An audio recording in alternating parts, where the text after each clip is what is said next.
Terima kasih Pak Ketua. Assalamualaikum warahmatullahi wabarakatuh. Selamat siang, salam sejahtera untuk kita semua. Seperti biasa Pak, saya hanya bagian akhir, cuma hitung duit. Kayak di sini ada Pak Tito, kalau nggak disebut namanya ngambek katanya masuk detik rupanya. Jadi saya mesti balas. Saya nggak disebut nama, ngambek Pak. Saya ngambek kalau uang yang disediain pakai utang nggak dipakai juga. Jadi saya kumpulin uang banyak ke buku-buku orang pajak, bea cukai ditumpuk di sana nggak dipakai. Sementara di sini bencananya masih susah masyarakatnya. Itu aja. Update sedikit tentang follow up meeting yang sebelumnya Pak Ketua. Saya kan udah mencoret tuh bintang di pergerakan mahasiswa IPDN. Udah jalan apa ya? 100.300 orang di sini. Bagus sekali saya lihat tuh di detik. Di YouTube pelepasannya jadi bagus sekali. Terus yang kedua adalah Satgas Jembatan Pak yang sebelah. Sekarang ganti orangnya Pak. Kalau punya utang bosnya datang, kalau udah utangnya lunas anak buahnya datang Pak. Dia ada lunas. Jadi kita alokasikan Pak 1 triliun ke Satgas Jembatan. Terus kemarin di Hambalang ada perintah ditambah 2 triliun. Jadi Satgas Jembatan punya alokasi dana sekarang 3 triliun. Kalau nggak beres juga jembatan di sini keterlaluan. Tapi saya pikir ya utangnya lunas siapa ya? Kira-kira utangnya udah lunas itu. Kita juga membantu beberapa case di mana kan tadi Pak Tito bilang kita perlu kapal keruk ya. Itu ada rupanya perusahaan yang dipinjam kapal keruknya ke TNI, lewat Menhan, tapi ada isu bea cukai katanya karena itu dari kawasan ekonomi khusus dimasukin ke sini harus bayar cukai 30 miliar. Saya bingung mau bantunya mesti bayar. Jadi begitu laporan sampai saya langsung saya bilang udah abolis. Jadi kapalnya sudah jalan ke sini nggak usah bayar cukai. Nanti kalau selesai tapi dibalikin ke sana lagi, itu yang paling penting.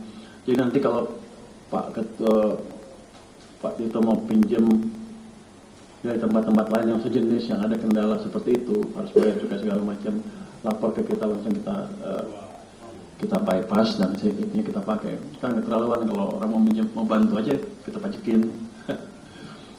Terus bicara dana APBN untuk 2026 untuk pembangunan kembali daerah terdampak, saya rasa cukup ya. Untuk DSP di BNPB kami ada 250 miliar, tambah cadangan bencana 5 triliun, tambah juga arahan dari Presiden untuk menambah dana DSP 600 miliar. Jadi dananya 11, kanan saya ini cukup banyak. Cuma sepertinya dia kurang mampu belanja. Nanti itu Pak yang tadi uang saku pengungsi yang 15.000 per orang per hari ya. Kalau skam-skam kan belum bisa masuk ya kan ya. Kenapa Anda nggak masuk? Anggap ini masih bencana sampai akhir musim hujan kira-kira gitu. Jadi Anda bisa masuk. Datanya kalau data nggak usah sempurna amat. Orang bencana mana bisa data sempurna. Yang penting bisa terverifikasi. Ada yang bertanggung jawab itu. Itu harusnya besok juga bisa tuh mereka dikasih uangnya. Bisa nggak? Loh, Anda datanya ada? Ya. Yang nggak usah sempurna sekali, udah SKWD mereka tanggung jawab kan. Anda masuk, besok bisa. Oh, udah bisa tuh besok. Saya bisa ya. Kalau nggak selesai tunggu data sempurna sampai kapan? Nggak ada data yang sempurna itu. Kita buat data itu aja, datanya bertahun-tahun, data penduduk bertahun nggak ada sempurna. Data beras aja nggak sempurna. Nggak ada yang sempurna, saya pikir ambil resiko aja. Kan Anda yang resiko, saya enggak. Pak Menko, sama satu lagi, syarat salur tadi, syarat salur. Syarat salur. Tidak terlalu ribet biar percepatan pembangunan di daerahnya. Kita lebih maju lagi Pak. Kan ini keuangan Pak, cepat pokoknya. PMK relaksasi penyaluran dan penggunaan transfer ke daerah itu daerah terdampak ya. Itu PMK nomor 102 2025 untuk ini tanpa syarat Pak. Nggak ada syarat lagi jadi Pak, jadi aman. Jadi PMK-nya udah ada. Jadi makanya tanggal 2 Januari kemarin ke sini sudah transfer penuh. Misalnya ke Tamiang tadi seperti Pak Tito bilang, kita transfer 47 miliar Pak, tapi mereka punya di rekening mereka 132 sehingga mereka punya cash 160. Dari situ sih Tamiang tuh nggak ada kendala uang sebetulnya. Saya nggak tahu kenapa mereka nggak berani belanja Pak. Tekan juga mereka Pak, kalau itu suruh belanja aja duitnya, mau ngumpulin bunga nanti dia periksa Pak. Itu Pak, Mas Pur, itu karena petugasnya yang terdampak, Atau pegawainya semua terdampak. Jadi kita backup dengan pegawai Kemendagri 100 orang di sana. Ya, poin saya adalah uang bukan masalah utama sebetulnya. Tapi kami kirim ke semua daerah di Aceh ya. Tanggal 2 tuh udah kita kirim semua. Provinsi 147 miliar, Aceh Barat 50 dan lain-lain. Tamiang seperti saya bilang tadi, sampai kota Subulu Salam itu 20 miliar ya. Kita sudah kirim di bulan Januari itu untuk Aceh saja 1,279 triliun. Jadi mereka cukup cash untuk gerak lah kalau mau. Tapi sepertinya kendalanya bukan cash aja. Seperti tadi administrasi yang tadi membuat mereka lambat juga. Jadi nggak masalah itu untuk cash. Ini jadi sekarang setiap bulan tuh setiap awal bulan kita kirim ke daerahnya langsung tanpa permintaan ya. Tanpa satu permintaan kita kirim sesuai dengan data setahun sebelumnya. Dari situ kita prediksi. Jadi mereka nggak ada kekurangan dana untuk itu. Pak Menteri, kami mohon efisiensi yang untuk Aceh agar bisa dikembalikan untuk tahun 2002. Kan saya udah bilang waktu itu akan kita ingatkan, saya hanya belum berani ngomong presiden nih. Tapi ini kan dananya udah ada nih. Jadi dana bukan kendala, Anda pakai aja. Nanti saya pasti ngomong atau minta aja pakai yang ngomong tuh, pasti lebih cepat. Saya pikir kalau Bapak bisa mesti sekarang ya kita. Atau mesti lapor ke presiden apa ya? Bapak lapor ke presiden lah. Saya lapor dikit-dikit. Jadi tapi udah dihitung di kita, hitungannya kita bisa efisiensi kita hilangkan jadi sama dengan tahun lalu. Untuk Aceh ada tambahan 1,7 triliun, 1,8 triliun untuk wilayah Aceh. Karena ini kan daerah bencana, harusnya nggak ada masalah. Jadi menurut saya posisinya seperti itu. Terus untuk pasca bencana kan estimasi awal kebutuhannya 151 triliun yang saya dapat sampai sekarang ya. Itu bisa dipenuhi dari pemanfaatan alokasi hasil prioritasi ya itulah prioritasi APBN itu sekitar 50 triliun lebih. Itu uang-uang yang untuk rapat-rapat nggak jelas saya bilang dulu. Kita juga alokasi anggaran untuk infrastruktur Kementerian Lembaga dan Infrastruktur 2026. Ini diprioritaskan untuk pembangunan kembali infrastruktur di 3 provinsi yang terdampak ini. Kemudian saya bilang tadi BNPB punya tinggal 5 triliun, tapi saya usul ke Kementerian Lembaga kayak PU dan lain-lain. Kalau ada punya proyek yang di Aceh, dipercepat aja. Semua kementerian lembaga jadi nggak ada masalah. Masalah bos dari Kemendikbud tadi, Dasbud ya? Apa? Dasmen. Saya zaman dulu. Soalnya Dikbud aja, Dikdasmen.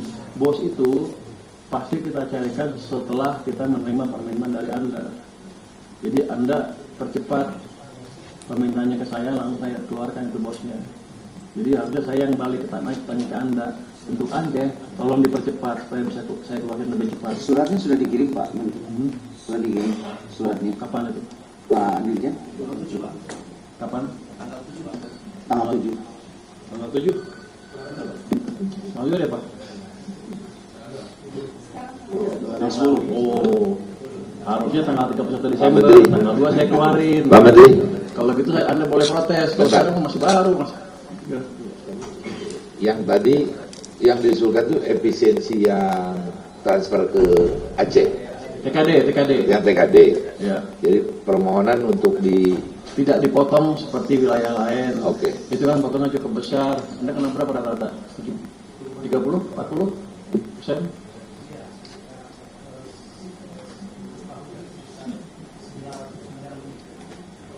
Nggak banyak itu.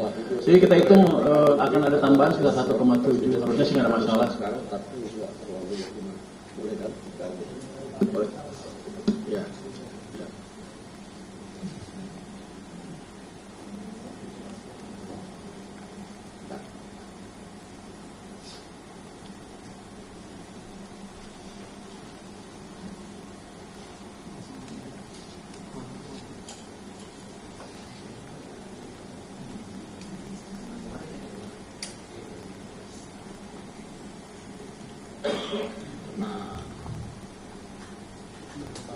Ya.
Halo, selamat pagi Pak.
Kalau saya kan nggak bisa telepon, beliau bisa telepon.